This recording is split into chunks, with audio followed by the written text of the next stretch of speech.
তো এখন আমরা চলে আসলাম মন্দিরে। আপনারা তো দেখছেন এই ভিডিওতে আমরা মন্দিরে কিভাবে কক্সবাজার থেকে আসছি। এখন আমরা মন্দিরে আসি, সবাই হাত মুখ ধুয়ে আমরা ফ্রেশ ট্রেশ হয়ে একটু মন্দির দেখতে চলে আসছি। তো মন্দিরের ভিতরে এসে তো আমার মন প্রাণ একদম জুড়িয়ে গেছে। এত সুন্দর সুন্দর মন্দির আর এত সুন্দর সুন্দর ঠাকুর দেখতে পারছি আমরা। তো এই যে এইটা হলো শ্রী শ্রী হনুমানজির মন্দির। এখানে এসেই প্রথমে কিন্তু এই মন্দিরটা দেখতে পারবেন আপনারা। এখানে হলো আরেকটা মন্দির। তো প্রথমে আমরা হনুমানজির এখানে প্রণাম করে নিলাম। এই মূর্তিটা হলো শ্রী বিষ্ণুদেবের বাহন শ্রী গরুদেব, এখানেও প্রণাম করে নিলাম। তো এখন এই মন্দিরটা দেখুন কত সুন্দর ডেকোরেশন করা আর কত সুন্দর কারুকার্য, অনেক সুন্দর। আমরা এখানে দাঁড়িয়ে তো সবাই ফ্যামিলি সবাই মিলে ছবি টবি তুললাম। এই মন্দিরটা আসলে দেখে আমি এত ভালো লাগছে, আমাদের সবারই অনেক বেশি ভালো লাগছে। আর মন্দিরের ভিতর যে সবারই মন প্রাণ অনেক জড়িত, এত জার্নি করে আসছি মনে হচ্ছে সব ক্লান্তি এখানেই দূর হয়ে গেল। এখানে আমরা প্রণাম করে নিলাম। এই যে সার্থকও প্রণাম করছে, অপরা প্রণাম করছে, সবাই মিলে প্রণাম করে নিলাম আমরা এখানে। তো এখন আমরা মন্দিরের ভিতরে ঢুকছি। বল দাও দিশা আর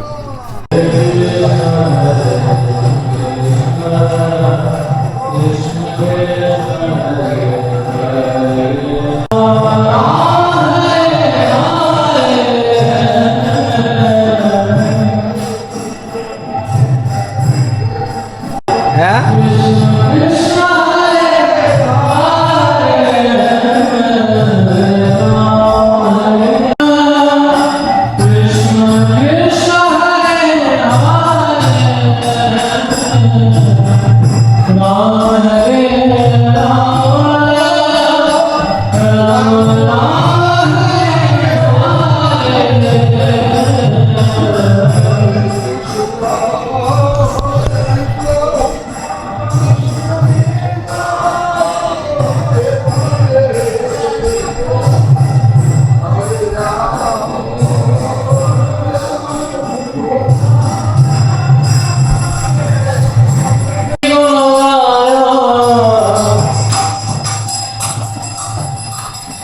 কৃষ্ণ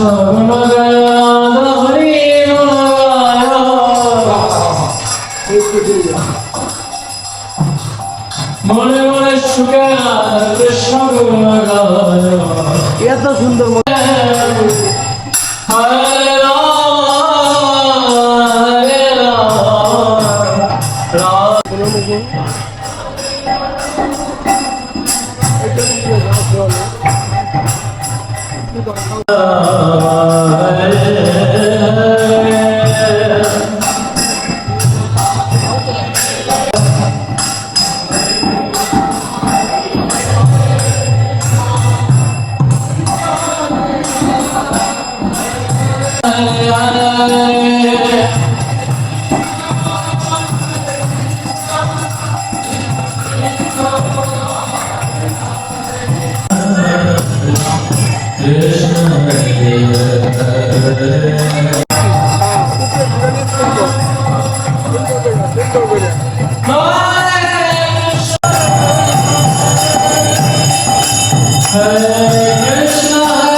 ফ্রেন্ড দেখলেন তো মন্দিরটা কত সুন্দর। তো আমাদের ঘোরাঘুরির মধ্যে বেস্ট মুহূর্ত ছিল এটাই, মন্দির দর্শন।